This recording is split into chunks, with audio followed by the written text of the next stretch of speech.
मैंने कैद की हालत में देखा था कुछ वो लोग जो सिर्फ और सिर्फ सोशल मीडिया पर ऐसे एक्टिव थे कि उनको सारी खबरें मालूम थी, कहां क्या क्या हो रहा है। मतलब दूसरे मुल्कों में जो ये टेरर एक्टिविटीज हो रही हैं, सारी चीजें, और वो बंद भी हैं, कैद भी हैं, बहुत सारे ऐसी सारी चीजें मैंने देखा। तो इन चीजों में तुम्हें किसने हुक्म दिया है? अल्लाह ने, रसूलुल्लाह ने, कि तुम ये सारी चीजें करते रहो। नौजवानों, सोशल मीडिया तुम्हारे हाथ में है तो इसका इस्तेमाल भी सही अंदाज से करो, सही तरीकों से करो। जबरदस्ती ऐसे स्टेटस लगाना जो किसी दूसरे के अंदर दहशत पैदा करे, डर का माहौल पैदा करे, हराम है। एक स्टेटस की बात कर रहा हूं। तुम अगर अपनी जात से लोगों को डराते हो तो ये हराम काम कर रहे हो। वजह यह है कि लोग सिर्फ और सिर्फ तुमसे नहीं डरेंगे, पूरे इस्लाम से वो डरने लग जाएंगे। वो मोहम्मद अरबी सल्लल्लाहु अलैहि वसल्लम की तालीमात से डरने लग जाएंगे।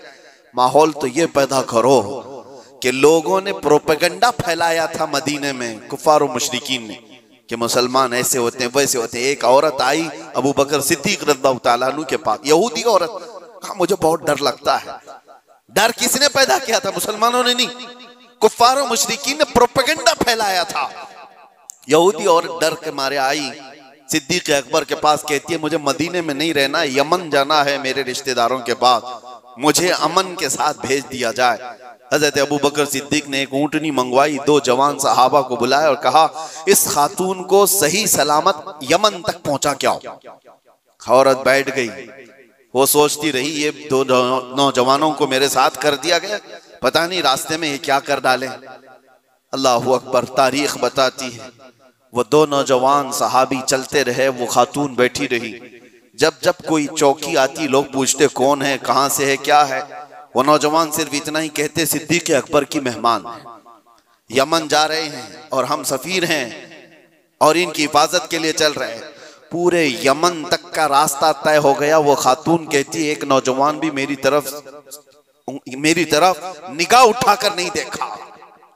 सही सलामत पहुंचने के बाद वो खातून अपने रिश्तेदारों को जमा करती है और कहती है मैं तो डर के मारे मदीने से भाग कर आई थी, मुझे खबरें इसी फैलाई गई थी, मुझे डर था, एक दहशत का माहौल था, मैं अपने रिश्तेदारों में आई थी, लेकिन सबसे मैं ऐलान करती हूं कि मैं वापस मदीने जा रही हूं, इसलिए कि उससे ज्यादा अमन मुझे और कहीं नहीं लगता जो मेरी इज्जत की हिफाजत करें। ये माहौल पैदा करो नौजवानों, माहौल तो ये पैदा करो कि लोग तुम्हारा इस्तकबाल करें। आज लोग तुम्हें अपने मोहल्ले में घर देने से डरे नहीं कि इनको घर देंगे तो पता नहीं ये क्या कर डालेगा, गंदगी कर डालेगा, घूर घूर करके लोगों को परेशान कर डालेगा। ये तो दहशत पैदा करने वाला माहौल है, क्यों नहीं दिया जाता? डर का माहौल पैदा करने की बजाय अमन का माहौल ऐसा पैदा करें, मोहब्बत का माहौल ऐसा पैदा करो कि लोग तुम्हारा इस्तकबाल करें। आपको पता है 19 साल के मोहम्मद बिन कासिम को हिंदुस्तान में जब वो पहले कदम रखा था, अपने इलाके के इलाके दिए थे और कहा था ऐ नौजवान तू अपनी हुकूमत चला, हम तेरे पीछे चलने को तैयार हैं। अखलाक देखा था, किरदार देखा था, औरतों की हिफाजत करने वाले जवान को देखा था, तो दुनिया कदमों में थी। अखलाक वो पैदा करो, दहशत का माहौल नहीं, डर का माहौल नहीं।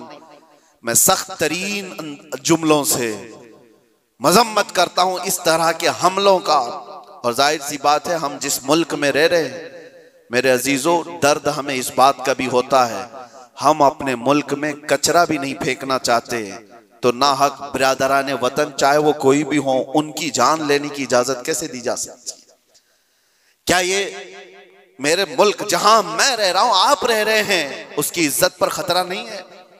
उसकी हिफाजत, उसकी सिक्योरिटी पर खतरा नहीं है?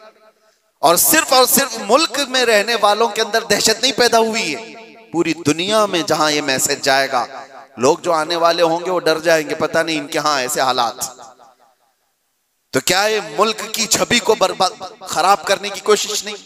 कितनी एक काम से उन जालिमों ने अपने खानदान को जोखिम में डाला, अपने रिश्तेदारों को, अपने वतन को, अपने दीन को, और जहां वो पढ़ते थे वो सब जगह को।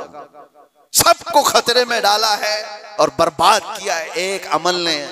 इसीलिए कुरान ने क्या कहा, ना हक किसी एक की जान लेने का मतलब है पूरी दुनिया की कत्ल करने के बराबर, और किया उन्होंने इंसानियत के कत्ल के बराबर है। अल्लाह ताला ऐसी गतिविधियों में मुलव्विस रहने वाले मुनाफिकों से हमारी हिफाजत फरमाए। मैं दुआ करता हूं और गुजारिश भी यही करता हूं हर नौजवान को कि इस तरह मैं दरमियानी रास्ता इख्तियार करूं, मुदाहनत भी नहीं कि दीन को छोड़ करके चापलूसी करने के लिए कुछ लोगों की तलवार चाटने के काम किया जाए, उनको राजी करने के काम किया जाए। मैं इस बात का कायल नहीं हूं, लेकिन यह बात भी जरूर कहूंगा कि ऐसे शिद्दत पसंद कोई तहरीक हो, कोई तंजीम हो, कोई ऐसी गतिविधियां हो रही हो, उनसे तुम्हारा कोई ताल्लुक ना रहे उनके दरमियान। हाँ, आपको अपने नबी पाक की मोहब्बत पर भरोसा है या नहीं? मेरे नबी पाक सल्लल्लाहु अलैहि वसल्लम से जो इश्क है मुझे कामिल भरोसा है, मैं तन्हा भी मैदान में रहूंगा, मेरे नबी की मदद आएगी, रब तबारक तआला की मदद होगी। जब हमें ये यकीन है अल्लाह हमारे साथ है, रसूलुल्लाह की मोहब्बत हमारे साथ है, हमारा चलना फिरना ही रास्ते में काफी हो जाया करता है। इसीलिए मेरे अजीजों, मोहब्बत रसूल पर भरोसा रखो, अल्लाह की जात पर यकीन रखो, हालात यूं ही अच्छे हो जाएंगे। अल्लाह करीम हम सबको इस मुल्क के अमन व अमान अता फरमाए और बरकतों वाला और खुशहाली वाला अमन व अमान वाला मुल्क हमें अता फरमाए। जालिमों के जुल्म से और नजर बद से अल्लाह ताला हम सब की हिफाजत फरमाए और मोमिनीन के दरमियान, हमारी जमात के दरमियान जो छुपे हुए गद्दार मुनाफिकीन हैं, अल्लाह तबारक व तआला उनको बेनकाब फरमाए और उनको कैफरे किरदार तक पहुंचाए। व आखिरु दावाना अनिल हम्दुलिल्लाहि रब्बिल आलमीन। अस्सलामु अलैकुम।